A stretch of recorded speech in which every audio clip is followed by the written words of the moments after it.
అన్ని చెప్పారు మంచిగానే ఉంది, మరి మళ్ళీ ఆయన తెలియద్దని ఎందుకు అంటున్నారు?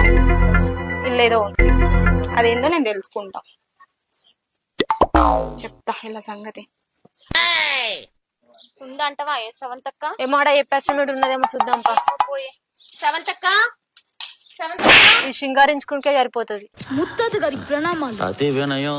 నెక్స్ట్ టైం ఇలాంటిది ప్లాన్ చేయాలంటే బెటర్ ప్లేస్ లో ప్లాన్ చేయండి. ఏం చేస్తున్నావే? శృంగారించుకుంటుంది అది. ఆ సింగరించి తప్ప ఇంకేమిటి పని చేస్తున్నావు? దాని అందం దానికే కావాలి ఇప్పటికి. అందం ఉండగానే కాదు, ఒకటి కూడా కొంగు కట్టుకోవడం తెలుసుకోవాలి కొంచెం. దానికి అదొకటి చెప్తేనే తప్పొస్తుంది కదా. దానికి చెప్తే దానికి తప్పొచ్చింది, దీనికి చెప్తే ఇదేమంటారు? అడుగుతలేదు కదా. అయినా అసలు దేని గురించి వచ్చింది మీరు? ఏం చెప్దాం అనుకుంటారు? నీ మర్చిపోలేగానే మేము వచ్చింది. ఎందుకంత నీ కసరు సంసారం నా సంసారమా? ఏం ఆగమైతుందే? అన్న మూర్తి అన్న దగ్గర 50,000 అప్పు తీసుకుండు, అదే చూసినాం, చెప్దామని వచ్చినాం. ఎందుకు 50,000 తీసుకున్నారంటావు మరి? అన్ని నేను చెప్పి చిన్నదానికి నెక్లెస్ చేయించడానికి 50,000 అప్పు చేసిండు. ఈ టైంలో నాకు అర్థం కాదు.